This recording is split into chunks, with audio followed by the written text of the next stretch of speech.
सो mathematical tool के part 2 में आज चर्चा होगी ट्रिग्नोमेट्री की। मैं आपको याद दिलाऊंगा आज ट्रिग्नोमेट्री की थोड़ी सी, और आपको बताऊंगा कि ट्रिग्नोमेट्री में क्या क्या टेक्निकलिटीज़ थी और कौन कौन सी आइडेंटिटीज़ हैं जो आपको ऑलवेज़ याद रखनी है, क्योंकि फिज़िक्स में कहीं ना कहीं वो आइडेंटिटीज़ काम आती हैं। और थोड़ा बहुत आइडिया भी दूंगा आपको एंगल के बारे में और एंगल मेजरिंग सिस्टम के बारे में और क्वाड्रेंट सिस्टम के बारे में, कुछ बेसिक आइडेंटिटीज़ की। तो बस याद दिलाने के लिए एक लेक्चर यहाँ ज़रूरी है, ताकि आपका कंसंट्रेशन एक बार फिर से ट्रिग्नोमेट्री में बन सके और ट्रिग्नोमेट्री के उस सेक्शन को आप ज़्यादा अच्छे से गौर फरमा सकें। यहाँ मैं दो चीज़ों के बारे में, एक तो ट्रिग्नोमेट्री प्लस उसके साथ हाइट एंड डिस्टेंस, और एक हाइट एंड डिस्टेंस का स्पेशल मेथड भी, जिससे आप एक पर्टिकुलर हाइट निकाल सको डिस्टेंस से, जिसे indirect method to find height of a distant object भी कहते हैं। तो उसके बारे में प्लस कुछ ट्रिग्नोमेट्रिकल आइडेंटिटीज़ की चर्चा होगी, बहुत ही शॉर्ट में, जो काम के पार्ट है। ये हमारा आज का टॉपिक है। चलिए शुरू करते हैं ट्रिग्नोमेट्री के साथ। जैसा कि आप जानते हैं कि ट्रिग्नोमेट्री कंपोजिशन है तीन चीज़ों का। इसमें फर्स्ट वर्ड है ट्राई, जिसका मतलब है तीन। गोनो, जिसमें से गॉन का मतलब होता है साइड्स, एंड मेट्रिक का मतलब मेज़रमेंट, यानी थ्री साइड्स का मेज़रमेंट से रिलेटेड जो साइंस है, जो मैथमेटिक्स है हमारे पास, उसको अपनी ट्रिग्नोमेट्री कहते हैं। उसका नाम हमने ट्रिग्नोमेट्री रख रखा है। अब इन तीन साइड्स के मेज़रमेंट के को किस फॉर्म में करना है, जैसे मान लिया मेरे पास ये तीन साइड्स हैं, मैं सिर्फ याद दिला रहा हूँ क्योंकि ये चीज़ आपने ऑलरेडी पढ़ी हुई है। ये थ्री साइड्स हैं। मान लिया कोई राइट एंगल ट्रायंगल है जिसका एक 90 डिग्री है, और मुझे कोई एक बेस के साथ कोई एंगल पता हो, जिसके साथ हम एंगल मेज़र करते हैं, उसको हम बेस कहते हैं, आप जानते हैं। और इसके ठीक सामने ये परपेंडिकुलर होता है, और ये आपके पास हाइपोटेनियस है। तो यूजुअली क्या था कि किसी भी राइट एंगल ट्रायंगल के साथ जब भी हमें किसी एक सेक्शन को फाइंड आउट करना था, तो हमारे पास एक एप्लीकेशन हुआ करता था जिसे हम पाइथागोरस कहते हैं। उसके बाद पाइथागोरस की हेल्प से तीनों में से दो की वैल्यू पता हो तो तीसरी साइड निकाली जा सकती है। ये हम लोगों ने बहुत अच्छे से पढ़ा हुआ है। लेकिन प्रॉब्लम तब आई कि जब हमें सिर्फ कोई एक वैल्यू पता है और बाकी दोनों निकालना है, तो फिर इसके लिए हमें कहीं ना कहीं ट्रिग्नोमेट्री की ज़रूरत पड़ी कि सपोज़ हमारे को एंगल गिवन है और कोई एक साइड गिवन है, तो साइड और एंगल की हेल्प से आप बाकी दोनों साइड्स को निकाल सकते हैं ट्रिग्नोमेट्रिकल रेशियोज़ की हेल्प से। पर आप जानते हैं कि ट्रिग्नोमेट्री मेन शुरू होती है, या ट्रिग्नोमेट्री में सारी कहानी एंगल से रिलेटेड है। तो एंगल हमारे लिए बहुत इंपॉर्टेंट है ट्रिग्नोमेट्री को डिस्कस करने से पहले, क्योंकि मैं बहुत ज़्यादा डिस्कस नहीं करूँगा, लेकिन एंगल हमारे लिए बहुत इंपॉर्टेंट है। एंगल को एक अलग लेवल पर रिसर्च करना, वही मेरा पर्पस था ट्रिग्नोमेट्री को रिकॉल कराने का। तो इसको शुरू करने से पहले मैं आपको एक आइडिया अबाउट एंगल का एक टॉपिक चले तो आपको थोड़ा और क्लियरिटी के साथ आइए। तो आइए सबसे पहले थोड़ा एंगल समझते हैं कि एंगल से जुड़ी हुई कौन सी इंपॉर्टेंट थिंग्स हैं जिसको हमें जानना चाहिए। तो आइए ज़रा समझते हैं। मान लिया कोई दो पॉइंट है, एक पॉइंट ए है और यहाँ कोई पॉइंट बी है। या इन दोनों पॉइंट्स का किसी एक पर्टिकुलर तीसरे पॉइंट से, जैसे ये कोई प्लेस है जिसको अपन ओरिजिन सेंटर मान सकते हैं, इस प्लेस से इसके और इसके बीच के गैप को इक्वल पार्ट्स में डिवाइड करना।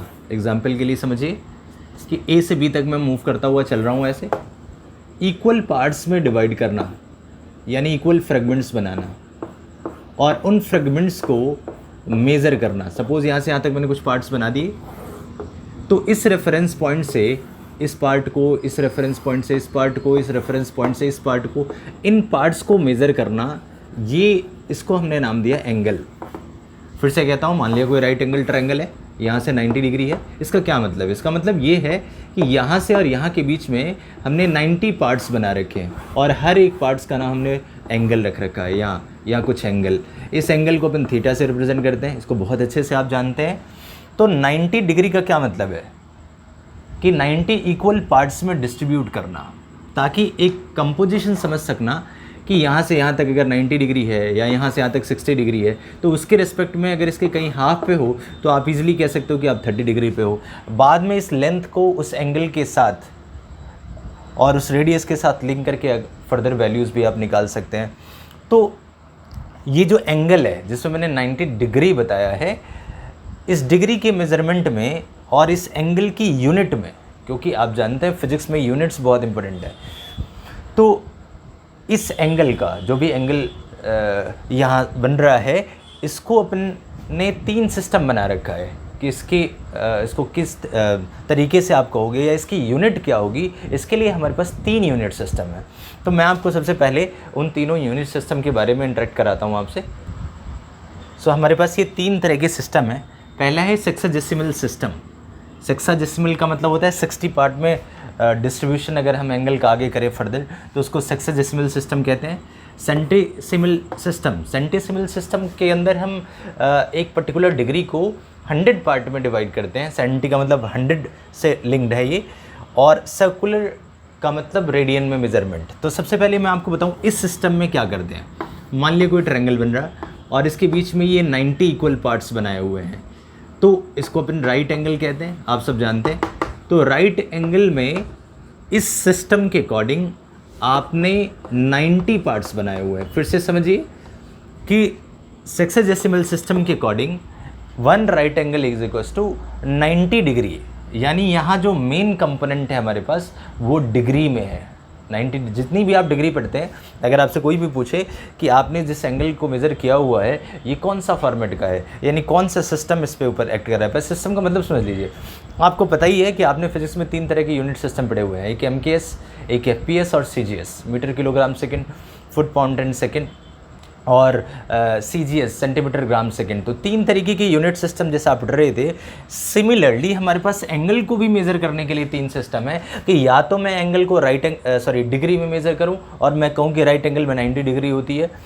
ऐसा ही सेंटीसिमल सिस्टम है। सेंटीसिमल सिस्टम के अंदर आपको क्या करना है कि एक राइट एंगल ट्रायंगल में 100 ग्रेड्स कहना है, यहाँ ग्रेड का सिस्टम होता है। तो अगर कहीं आए तो आपको कंफ्यूज नहीं होना है कि ये कह रहे हैं कि राइट एंगल ट्रायंगल के बीच में 100 ग्रेड्स होते हैं। तो आपको पता होना चाहिए कि जैसे हमने 90 डिग्री कहा हुआ है, उसी तरह हम ग्रेड सिस्टम में इसको 100 कर सकते हैं कि यहाँ जो होता है वो right angle triangle, 1 right angle triangle का मतलब हुआ, या 1 राइट एंगल का मतलब हुआ 100, और ग्रेड्स को ऊपर एक स्मॉल g से दिखाते हैं। 100 ग्रेड के इक्विवेलेंट होता है। और तीसरा सर्कुलर सिस्टम, आप जानते हो ये प्रैक्टिकल है, ये प्रैक्टिकलिटी है। इसकी जो यूनिट सिस्टम होती है उसको कहते हैं रेडियन। यानी कि आप कभी भी चाहे डिग्री में इस्तेमाल करोगे, चाहे सेंटीसिमल में इस्तेमाल करोगे, यानी ग्रेड्स में इस्तेमाल करोगे, लेकिन उसको यूज़ करोगे रेडियन में ही। यानी जब आप यूज़ करने की बारी आएगी, आप याद करिए जब आप सर्कमफ्रेंस का फार्मूला यूज़ करते हैं C=2πr, तो उसमें 2π का सेंस है 360 डिग्री, यानी एंगल इंटू रेडियस आप करते हैं तो आर्क निकलता है उस फार्मूले से। सो अभी मैं उसकी चर्चा करता हूँ। सो 2π का मतलब आप 360 डिग्री है, लेकिन 360 को आप रेडियन में कन्वर्ट करते हो। 2 × π का मतलब 2 × 22/7। तो यानी कि आपने उसको अल्टीमेटली किस में कन्वर्ट किया, रेडियन में, फिर आपने उसको यूज़ किया। तो आपका रिजल्ट तभी आता है जब आप डिग्री को या फिर ग्रेड को रेडियन सिस्टम में कन्वर्ट करते हो, देन आप फिर उसको यूज़ कर सकते हो। तो ये तो सिस्टम सबसे अच्छा सिस्टम है, रेडियन सिस्टम या फिर स्टेरेडियन सिस्टम। लेकिन अल्टीमेटली आपको 3 बातें पता लगी। राइट एंगल ट्रायंगल का मतलब 90 डिग्री, राइट एंगल ट्रायंगल का मतलब 100 ग्रेड्स। अब जरा इसके सब पार्ट्स की चर्चा करते हैं। तो सबसे पावरफुल बात ये है कि इस सिस्टम में एंगल को आप डिग्री से मेज़र करते हैं। डिग्री, जो भी डिग्री है आप उसको डिग्री से मेज़र करेंगे। दूसरी बात, और एक राइट एंगल ट्रायंगल में अपने 90 डिग्री बनाया हुआ है, 1 राइट एंगल ट्रायंगल में, ट्रायंगल नहीं, राइट एंगल में 90 डिग्री बनाया हुआ है। अब इसके साथ साथ आपको ये भी समझना है कि एवरी डिग्री को हमने 60 इक्वल पार्ट्स में डिवाइड किया हुआ है, जिसको आप मिन आर्क कहते हो, MINARC, या फिर आप मिनट्स कहते हो। कौन सा मिनट्स है ये? डिग्री वाला मिनट है, डिग्री मिनट्स कहते हैं फुल फॉर्म में। इसके डिग्री मिनट्स कहेंगे। केवल मिनट्स कहना तो दिक्कत आ जाएगी, क्योंकि कल को ग्रेड को भी आप मिनट्स में डिवाइड करोगे तो ग्रेड मिनट्स अलग होते हैं और डिग्री मिनट्स अलग होते हैं। तो आपको डिग्री मिनट्स में समझना है, या फिर इसको कह सकते हैं मिन आर्क। इसका मतलब ये है कि एक डिग्री को आप 60 पार्ट में डिवाइड करोगे तो हर एक पार्ट को 1 मिनट कहेंगे। यहाँ कुछ बच्चों को कन्फ्यूजन होती है कि एक डिग्री ऑलरेडी बहुत छोटी क्वांटिटी है, तो उसको मिनट्स में क्यों कन्वर्ट किया, इसकी चर्चा ऑलरेडी मेरे एक वीडियो में हो चुकी है, लेकिन मैं फिर भी आपको बता दूं कि जब कभी लॉन्ग डिस्टेंस के रिस्पेक्ट में डिग्री को मेज़र किया जाता है, एग्जाम्पल के लिए कि सपोज़ अर्थ के सेंटर से किसी भी दो ऑब्जेक्ट, किसी भी दो प्लेस की चर्चा की जाए, मान लिया अर्थ के सेंटर और बहुत दूर है, आप जानते हैं 6400 किलोमीटर अप्रॉक्स है सेंटर से अर्थ के डिस्टेंस, सरफेस की डिस्टेंस। तो सपोज़ कि यहाँ से मैं 1 डिग्री मेज़र करता हूँ, 1 डिग्री, तो जब ये लॉन्ग डिस्टेंस बढ़ती जाएगी तो 1 डिग्री में जो ये वाली लेंथ आएगी वो कई किलोमीटर आएगी। मान लिया एग्जाम्पल के लिए मान लेता हूँ कि ये 10 किलोमीटर आ गया और कोई बंदा मुझसे 100 मीटर दूर है और उसने पूछा कि यार अर्थ के सेंटर के रिस्पेक्ट में मेरी एंगल कितनी होगी, तो इसका मतलब आपको एंगल के भी छोटे पार्ट में जाना पड़ेगा। तो 1 डिग्री भी लॉन्ग डिस्टेंस के रिस्पेक्ट में बहुत बड़ी होती है। कैसे बड़ी होती है, मान लिया बहुत यहाँ से कोई सोर्स देख रहे हैं और ऐसे एंगल ऐसे जा रहा है 1 डिग्री, अब ये 1 डिग्री यहाँ तो बहुत छोटा है, यहाँ उससे बड़ा हुआ, यहाँ उससे बड़ा हुआ, ऐसे जब आप लंबी दूरी ट्रेवल करते चले जाएंगे तो 1 डिग्री का जो लेंथ होगा वो इंक्रीज़ होता चला जाएगा। तो आपको डिग्री को और भी छोटे पार्ट्स में डिवाइड करना पड़ेगा। तो पहला तो आपने ये समझा कि 1 डिग्री को 60 पार्ट में डिवाइड करते हैं और उसको हम कहते हैं मिनाक या फिर मिनट्स। दूसरा ये है कि 1 मिनट को भी फर्दर और 60 पार्ट में हमने डिवाइड किया हुआ है साइंटिफिकली। जब बहुत दूर दूर ऑब्जेक्ट्स को मेज़र करना होता है, जैसे सन की डिस्टेंस, मून की डिस्टेंस, तो ऐसे बॉडीज़ की डिस्टेंस के लिए जो एंगल रिक्वायर्ड एंगल है वो और भी ज़्यादा है, मतलब 1 डिग्री की भी बहुत ज़्यादा फ्रैक्शनल पार्ट्स में आपको जाना पड़ता है। तो आपको ये समझना है कि फर्दर हमने 1 मिनट को यानी मिनाक को और भी 60 पार्ट में डिवाइड किया और हमने एक पार्ट को, यानी कि ये जो सेकंड लिखा हुआ है ये बेसिकली सेक आर्क है, या फिर इसको इन शॉर्ट आप सेकंड्स कह सकते हैं। लेकिन ये कौन सा सेकंड है, डिग्री वाला सेकंड, ये टाइम वाला सेकंड नहीं है, इसको वहाँ से लिंक नहीं करना है आपको, सेकंड्स। इसकी वैल्यू ऑलरेडी हमने पढ़ी हुई है, एक वीडियो मैंने बता रखा है। 1 सेकंड की वैल्यू रेडियन में देखें तो 4.85 × 10⁻⁻6 रेडियन, जो आपको ऑलरेडी याद होगा। लेकिन मैंने बताया कि हेक्साडेसिमल सिस्टम के अंदर राइट एंगल ट्रायंगल का मतलब 90 डिग्री और 1 डिग्री 60 मिनट और 1 मिनट 60 सेकंड्स के इक्विवेलेंट होती है, और ये यूनिट सिस्टम फॉलो किया जाता है। अब सेम अगर सेंटेसिमल सिस्टम में देखें तो वहाँ जैसा मैंने बताया सिस्टम में कि सेंटेसिमल सिस्टम में आपने 90 डिग्री को यानी राइट एंगल को, राइट एंगल समझ लीजिए, राइट एंगल किसको कहते हैं, ग्रेड्स के फॉर्म में, इसको आप कहते हो 100G, 100 ग्रेड्स। और मैं आपको और बताऊं, 1 ग्रेड को भी हमने 100 मिनट्स में डिवाइड कर रखा है, लेकिन ये मिनट्स अलग हैं। ये मिनट्स कौन सा मिनट है, ये ग्रेड मिनट्स कहते हैं इसको, या फिर सेंटेसिमल मिनट्स कहते हैं। तो दोनों आप कहते हो, तो दोनों में एक प्रॉपर डिफरेंशिएशन मेंटेन करना बहुत ज़रूरी है।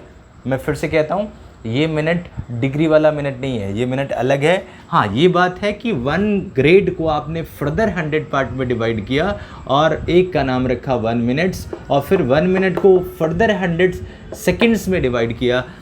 ये सेकंड कौन सा सेकंड है, ग्रेड सेकंड है, या फिर सेंटेसिमल सेकंड भी कहते हैं। तो इस तरीके से एक तो होता है ग्रेड, 100 ग्रेड एक राइट एंगल ट्रायंगल है, या फिर आप इसको लिख सकते हैं किस फॉर्म में, 90 डिग्री को ग्रेड डिग्री के फॉर्म में 90 डिग्री है। तीसरा सिस्टम समझते हैं जिसको आप सर्कुलर सिस्टम कहते हैं। सो आइए थोड़ा सर्कुलर सिस्टम के बारे में समझते हैं, और बस ये पता होना चाहिए कि इसमें आप डिग्रीज़ को रेडियन के फॉर्म में करते हैं, ये प्रैक्टिकल यूनिट भी कहते हैं इसको, और हमेशा आप एंगल को रेडियन में कन्वर्ट करके ही आप यूज़ करते हैं। अब रेडियन सिस्टम किस बात को बताता है, ज़रा इसको समझिए। मान लिया ये एक सर्कल है, हालांकि बहुत ज़्यादा डिटेल में तो आप जानते हैं, लेकिन एक अलग लेवल में इसको डिस्कस करने से क्लियरिटी आएगी। अब रेडियन सिस्टम किस चीज़ को सिग्निफाई करता है कि जैसे मान लिया रेडियस है, आर है, आपने एक फार्मूला ऑलरेडी पढ़ा हुआ है, आर्क लेंथ का formula, arc is equals to angle into radius. ये फार्मूला हम सब ने पढ़ा हुआ है, ये वही फार्मूला है। आर्क का मतलब circumference, full length, full angle 2π और इंटू रेडियस। लेकिन इसको किस फॉर्म में आपको समझना है, यानी आर्क लेंथ को आप समझ सकते हैं x is equals to theta into radius r. अगर इससे मैं थीटा की वैल्यू देखूं तो ये x/r के इक्वल होता है। तो x के जब यूनिट बनाने की बात आई तो हमने सोचा कि मान लिया एक ऐसी सिचुएशन आ जाती है जिस वक्त ये वाली लेंथ ये x/r के इक्वल हो जाए, यानी कि when x is equals to r, तो सोचिए x/x 1 आ जाएगा, यानी theta is equal to 1 radian का आ जाएगा। तो अगर आपसे पूछा जाए कि 1 रेडियन क्या है, फिर से देखिए 1 रेडियन का मतलब लेंथ के फॉर्म में, और लेंथ का रेशियो, आर्क भी क्या है, एक तरीके की लेंथ है, रेडियस क्या है, रेडियस की लेंथ है, यानी एंगल की वैल्यू लेंथ के रिस्पेक्ट में, कंप्लीट लेंथ है, इसमें कुछ आ ही नहीं रहा, यानी लेंथ के रिस्पेक्ट में जो इसकी वैल्यू निकल के आ रही है उसकी जो यूनिट हमने दी रेडियन, इसीलिए इसको प्रैक्टिकल यूनिट बोला गया है। 1 रेडियन किसे डिफाइन करेंगे, अब खुद सोच के देखिए कि when arc length is equivalent to radius, when arc length is equivalent to radius then there is 1 radian, यानी 1 रेडियन को आप समझ गए कि 1 रेडियन वो एंगल है जिस वक्त रेडियस आर्क लेंथ के ठीक बराबर हो जाए। इसका मतलब अगर आपसे पूछा जाए कि पूरी सर्कल में कितने रेडियन होगा, फिर से कहता हूँ पूरे सर्कल में कितने रेडियन होगा, तो आप इसको निकाल सकते हैं। आप जानते हैं कि थीटा इज इक्वल टू पूरे सर्कल की जो लेंथ हो जाएगी वो हो जाएगी 2 पाई आर की, और रेडियस आर है तो आर से आर कैंसिल आउट हुआ, यानी 2 पाई रेडियन हुआ। यानी आपने ये समझ लिया कि पूरे सर्कल के लिए जो थीटा की वैल्यू होगी वो होगी 2 पाई रेडियन। वैसे भी आप जानते हैं पाई का मतलब 180 डिग्री, सो 2 पाई का मतलब होगा 360 डिग्री, इसका मतलब 2 पाई इज इक्विवेलेंट टू कितना हो गया 360 डिग्री, यानी डिग्री से रेडियन की जो लिंकिंग है वो आप समझ गए कि 2 pi is equal to 360 degree, यानी पाई कितना हो जाएगा 180 डिग्री, यानी 180 डिग्री को क्या कह सकते हैं पाई रेडियन। फिर से कहता हूँ 180 डिग्री को आप क्या कह सकते हैं पाई रेडियन, या फिर 90 डिग्री को अगर पूछा जाए तो आप कह सकते हैं पाई बाई 2 रेडियन। पाई की वैल्यू आप सब जानते हैं 22/7। सो इस तरीके से आपने रेडियन में इसका कन्वर्जन समझा कि एक सिस्टम हमारे पास डिग्री का है, दूसरा ग्रेड का है और तीसरा रेडियन का है। और 1 रेडियन किसको डिफाइन करते हैं, 1 रेडियन का मतलब equivalent to arc length is equivalent to radius, then angle subtended by substance या object will be called as 1 radian। और एक पूरे सर्कल में कितने रेडियन होते हैं 2 पाई रेडियन होते हैं, यानी 90 डिग्री की रेडियन में वैल्यू कितनी हो गई पाई बाई 2 का मतलब 22/7 डिवाइडेड बाई 2 का मतलब 22/14 अप्रॉक्स में। सो ये ओवरऑल ग्रेड सिस्टम था और यूनिट के मेज़रमेंट के सिस्टम्स थे। अब फटाफट आपको आगे की बात मैं बताऊं। आज ये बिल्कुल शॉर्ट रिकैप ट्रिग्नोमेट्रिकल रेशियोज़ का ले लेते हैं। आपको पता है आपके पास 6 तरीके के रेशियोज़ हैं। ये एक ट्रायंगल है, थीटा एंगल ये वाला लिया है, एंगल के ठीक सामने परपेंडिकुलर, बेस एंड हाइपोटेनियस। हमारे पास 3 रेशियोज़ हैं जिसमें से 2 प्राइमरी हैं साइन एंड कॉस, और ये बाकी उन्हीं से बनी है। तो साइन थीटा इन दोनों साइड्स का ratio perpendicular hypotenuse, cos theta base by hypotenuse इन दोनों साइड्स का रेशियो, और टेन थीटा जिसे स्लोप भी कहते थे और ये है परपेंडिकुलर अपॉन बेस, जो कि 10 साइन और कॉस के डिवीज़न से भी आता है, यानी साइन डिवाइडेड बाई कॉस 10 होता है टेन थीटा। ये भी आपने ऑलरेडी पढ़ रखा है। सो बस मैं आपको याद दिला रहा हूँ। अब कोसेक साइन का उल्टा होता है, 1 साइन कोसेक होता है, यानी उसका उल्टा h/p। सेक कॉस का उल्टा है h/b, और कॉट 10 का उल्टा है b/p। तो ये ट्रिग्नोमेट्रिकल रेशियोज आपको ऑलरेडी आते हैं। चार्ट से इनकी वैल्यू देख करके फर्दर एंगल निकालना या एंगल से इनका रेशियो निकालना, ये आप सबको आता है कि कैसे। एग्जाम्पल के लिए अगर मान लीजिए 45 है तो 10 45 की वैल्यू 1 होती है। इस केस में परपेंडिकुलर बेस के ठीक इक्वल हो जाता है। तो इससे इसकी जो भी वैल्यू आती है उससे आप इसका रेशियो कितना होगा इसका आइडिया आप निकाल सकते हैं। सो यहाँ सबसे इम्पॉर्टेंट बात है कि आपको साइन और कॉस का मेन कंसिडर करना है और बाकी चीज़ें इन्हीं साइन कॉस से आ जाएंगी। जैसा मैंने बताया कि 10 साइन बाई कॉस 10 होता है, तीसरा आ गया, और इसका रेसिप्रोकल कोसेक, इसका रेसिप्रोकल सेक, और फिर इसका कॉस बाई साइन से कॉट आ जाएगा। तो प्राइमरी ये दोनों हैं साइन और कॉस। इनकी वैल्यूज़ का एक बार रिविज़न ले लेते हैं। अब जानते हैं आप कि कुछ मेजर एंगल्स कैसे निकालते थे, उसका भी एक आइडिया दे दूं, वो आप ऑलरेडी जानते हैं।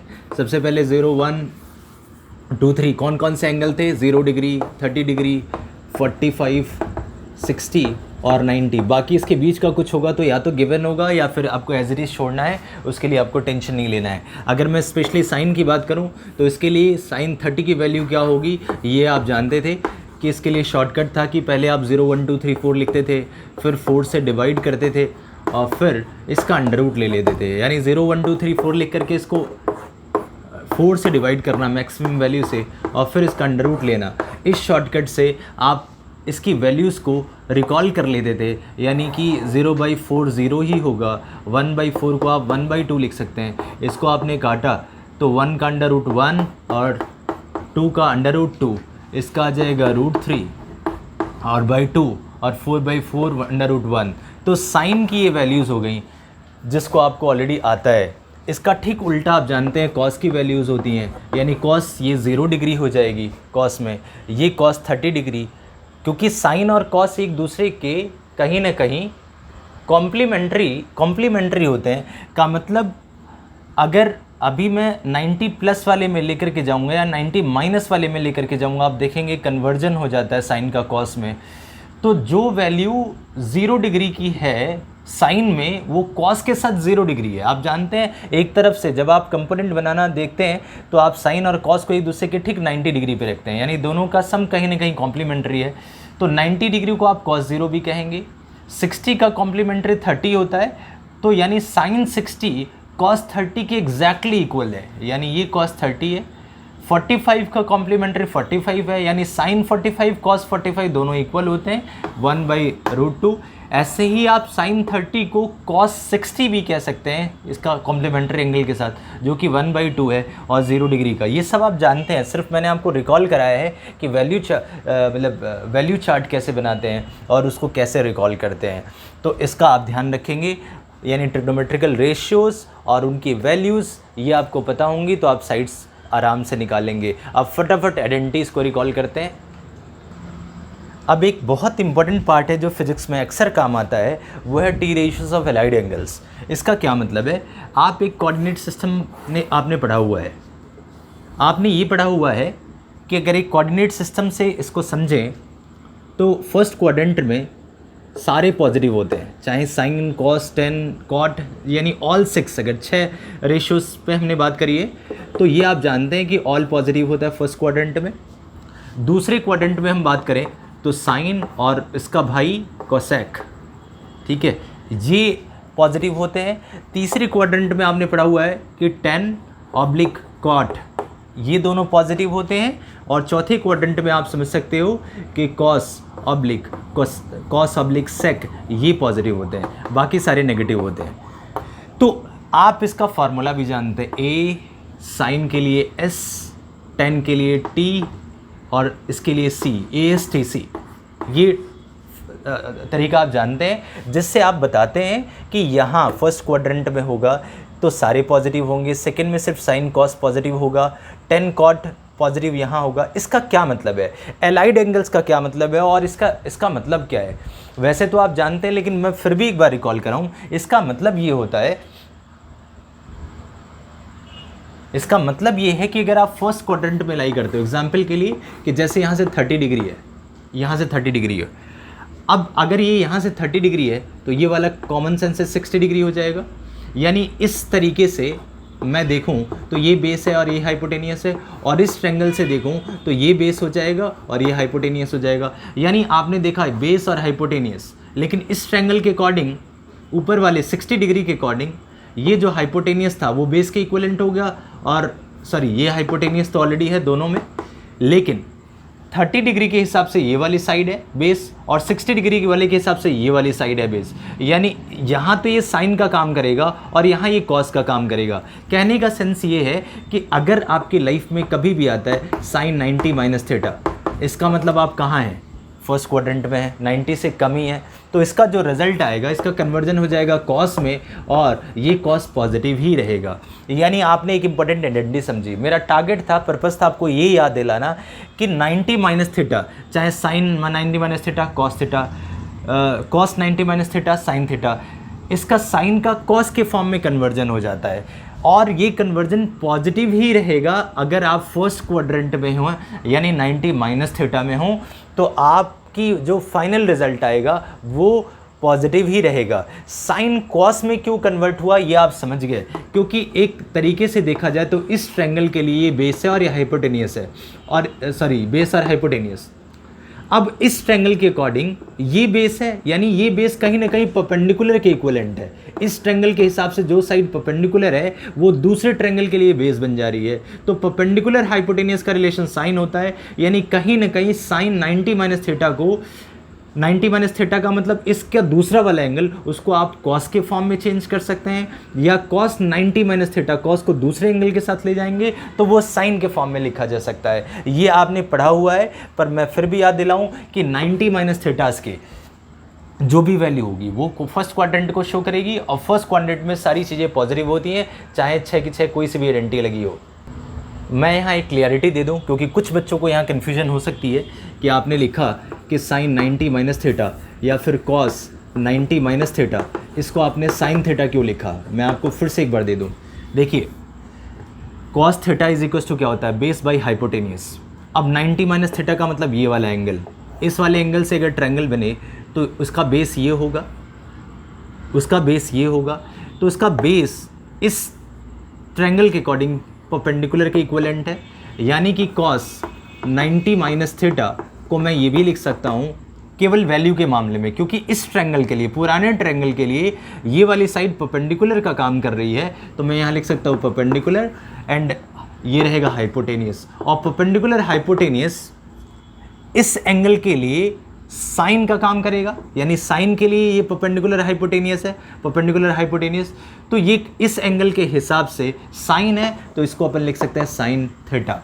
ये मेरे बताने का पर्पस था कि जो बच्चे बिल्कुल बिगनर हैं या जिनको ध्यान नहीं है, जिन्होंने अच्छे से नहीं पढ़ा था कि sine cos 90 minus theta sine theta के बराबर हो जाएगा, ऐसे ही जितने होंगे, चाहे कॉट 90 माइनस थीटा हो तो वो टेन थीटा में कन्वर्ट हो जाएगा, ऐसे ही सेक 90 माइनस थीटा होगा तो वो अपने रेसिप्रोकल यानी कि आप समझ गए टेन थीटा के इक्विवेलेंट हो जाएगा, तो यहाँ से टेन थीटा हो जाएगा, ऐसे ही सेक कोसेक थीटा के इक्वल हो जाएगा। तो 90 माइनस थीटा का मतलब फर्स्ट क्वाड्रेंट, और फर्स्ट क्वाड्रेंट में सारे पॉजिटिव होंगे। अब जरा सेकंड क्वाड्रेंट को समझते हैं।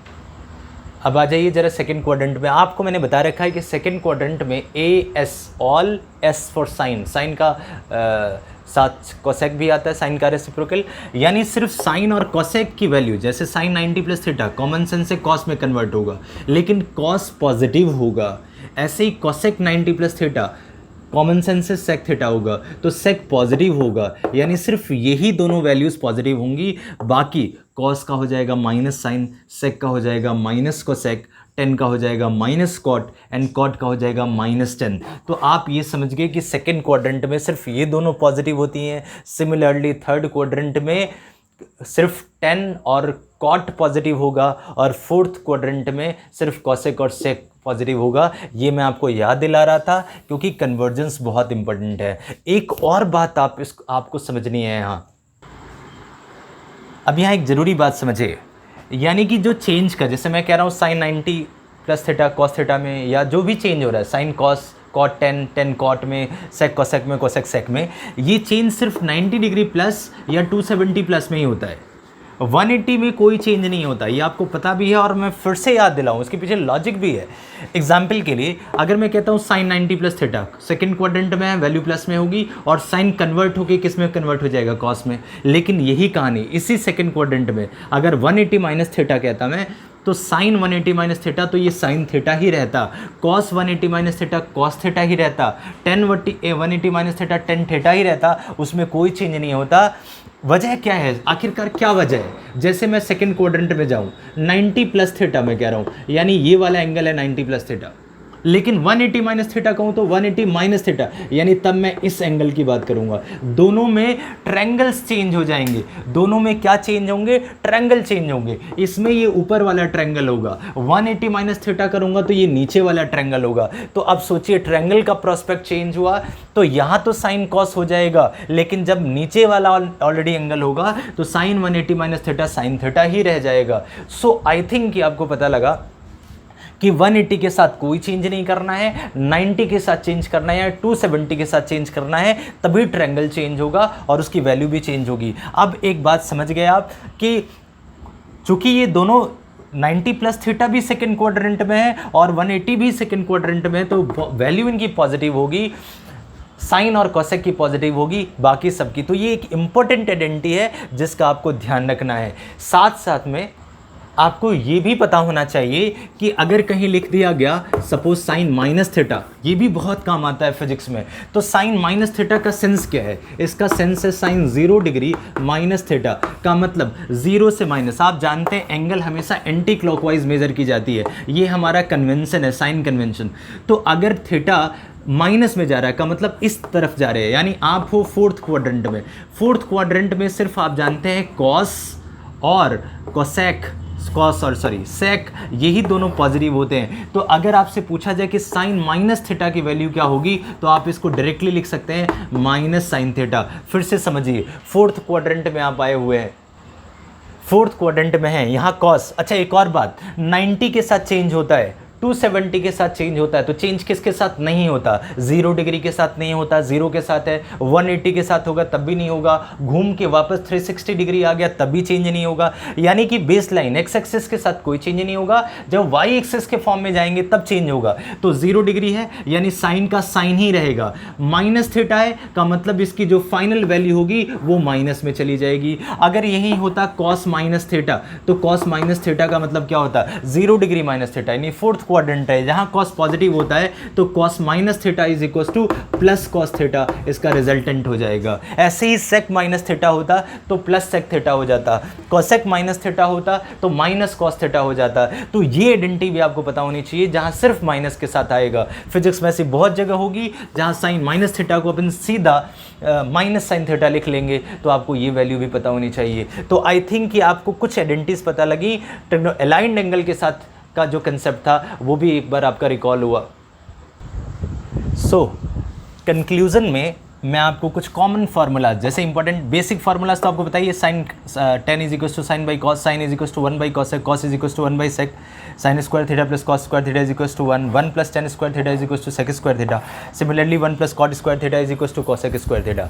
इसके साथ साथ इसकी और भी हैं जो आप लोगों को ऑलरेडी पता है। कुछ कंबाइंड आइडेंटिटीज जैसे ये वाले हैं, जैसे साइन ए प्लस बी है, साइन ए माइनस बी है, cos A plus B, cos A minus B, sine C plus sine D two sine C plus D by two cos C minus D by two, sine C minus sine D two cos C plus D by two sine C minus D by two, और भी कुछ identities और भी कुछ formulas जो आपकी book में mathematical tool में दिया हुआ है। आप उसकी एक बार लिस्ट ले लेंगे और इनको बार बार यूज़ करेंगे, रिकॉल करेंगे। तो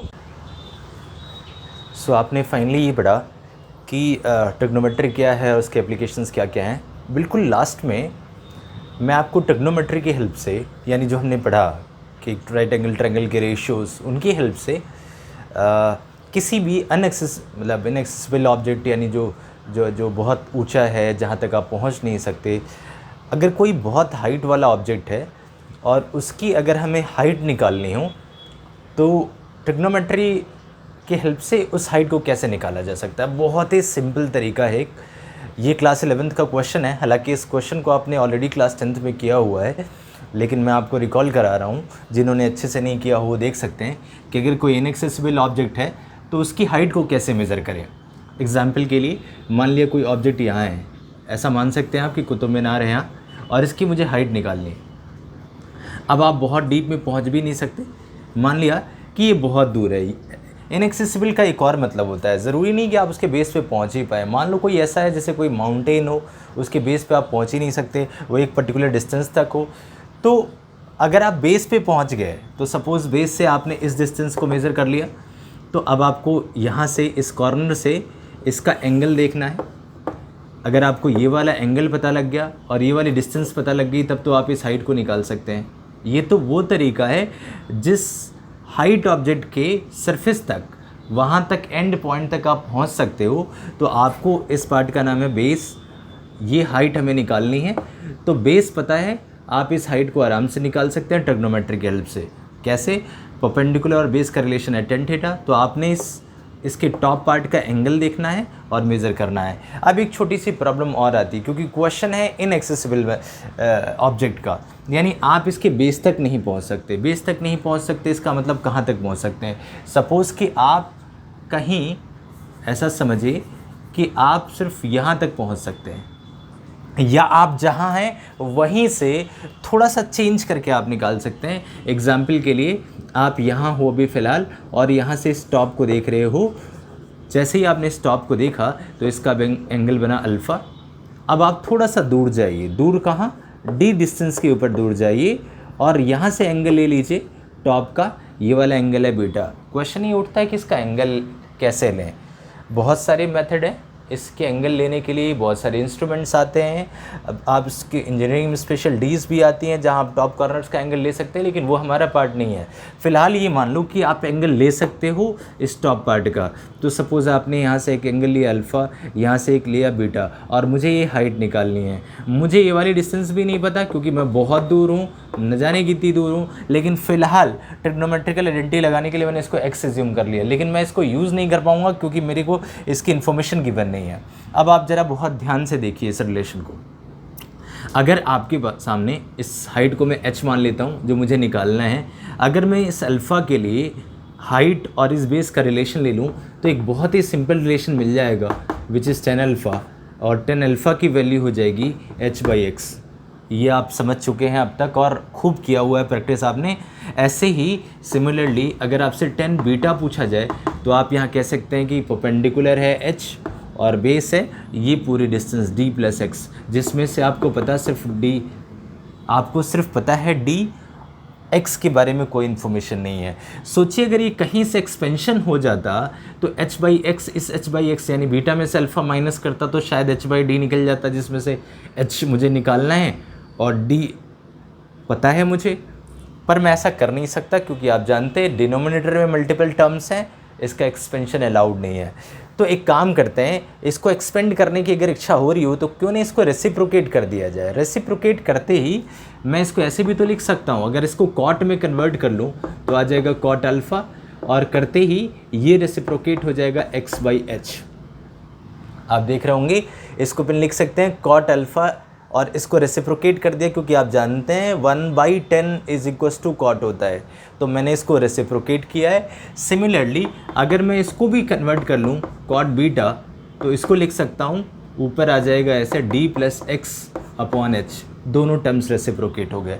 फ़ायदा क्या निकला इस रेसिप्रोकेशन का, अब न्यूमरेटर में ये आ रहा है, दो टर्म्स आ रहे हैं, ये स्प्लिट हो सकते हैं, पहले नहीं हो सकते क्योंकि डिनोमिनेटर में दो टर्म्स थे, इसको आप ऐसे एक्सपेंड नहीं कर सकते, इसको आप सेपरेट नहीं कर सकते। अब यहाँ क्या हो जाएगी, इसकी एक्सपेंशन कर सकते हैं। किस तरीके की एक्सपेंशन हो जाएगी, कॉट बीटा को आप लिख सकते हैं d/h और प्लस x/h। इस चीज़ के लिए मैंने ऐसा किया हुआ है। देखिए मैं ऐसा अप्रोच क्यों ले रहा हूँ, क्योंकि यहाँ h/x है, यहाँ x/h है, यहाँ भी x/h है, तो अगर मैं इसमें से इसको माइनस कर दूँ तो x/h वाला टर्म हट जाएगा, बचेगा क्या, सिर्फ d/h। d हमारे को पता है, h हमारे को निकालना है। इसी डिज़ायर से मैंने इस अप्रोच को सोचा है कि पहले मैं इसको एक्सपेंड करके और फिर इसमें से इसको माइनस कर दूँ। अब सिंपली आप सोचिए, अगर cot beta minus cot alpha कर दिया जाए, आप देखिए इसको, जैसे ही ये टर्म आप करेंगे तो फिर इसको क्या लिखा जा सकता है, कॉट बीटा की वैल्यू हो जाएगी d/h प्लस x/h और माइनस कॉट अल्फ़ा की वैल्यू x/h। सो x/h से x/h कैंसिल आउट हो गया, बचा क्या, d/h। आप देखिए मुझे क्या निकालना है, h निकालना है, तो h के लिए वैल्यू आ जाएगी d/कॉट बीटा माइनस कॉट अल्फ़ा। ये हाइट की वैल्यू आ गई। ये d हमारे को पता है क्योंकि मैंने पहले यहाँ से एंगल लिया, फिर मैंने यहाँ से एंगल लिया, तो d मुझे पता है, मुझे सिर्फ अल्फ़ा देखना है और उनकी कॉट की वैल्यूज़ निकालनी है, मेरे को आंसर मिल जाएगा इस चीज़ का। तो कितना आसान था कि अल्फ़ा बीटा सोचना, फिर उसको रेसिप्रोकेट करके कॉट के फॉर्म में लेना ताकि इसको सिंप्लीफाई करके इसमें से इसको सब्ट्रैक्ट किया जा सके, फिर अपने को फाइनल फार्मूला आ जाएगा। तो आपने देखा अल्टीमेटली आपको क्या मिला, अल्टीमेटली आपको हाइट का एक फार्मूला मिला कि जो भी डिस्टेंस है दो ऑब्जेक्ट के बीच की, प्लेसेस कौन से हैं, ए प्लेस और बी प्लेस, ए और बी प्लेसेस से जो एंगल बना उन एंगल का difference, that mean cot beta minus cot alpha, और जो भी डिस्टेंस हो उस ए और बी के बीच का वो यहाँ रखना है, और आप ऐसे करके हाइट निकाल सकते हैं। तो आई होप कि आपको ये तरीका समझ आया। कि आप किसी भी इनएक्सेसिबल ऑब्जेक्ट जहाँ तक आप पहुँच नहीं सकते, बहुत दूर से ही 2 पॉइंट से आप देख लो और उसी 2 पॉइंट से उसकी हाइट को आप निकाल सकते हो। किसी माउंटेन की हाइट इसी तरीके से निकाली जाती है, या बहुत दूर किसी ऑब्जेक्ट काफ़ी दूर हो जहाँ तक आप पहुँच नहीं सकते, जहाँ आप हो वहीं के 2 पॉइंट से रेफरेंस में लेकर के इसकी हाइट को आप निकाल सकते हैं।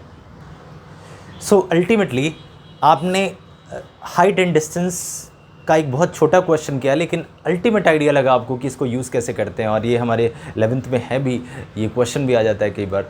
सो आई होप कि ट्रिग्नोमेट्री आपको अच्छे से समझ आई, एक बार अच्छे से रिकॉल हुई। आप इसकी बहुत प्रैक्टिस करें ताकि क्लास 11th में या 12th में जहाँ भी ट्रिग्नोमेट्री आए आप इसको ईजिली सिंप्लीफाई कर सकें। आपको छोड़ना नहीं है, कुछ बेसिक बातें जो आज मैंने रिकॉल करी हैं उनको हमेशा रिवीजन पे रखना है ताकि न्यूमेरिकल्स में कोई प्रॉब्लम ना हो।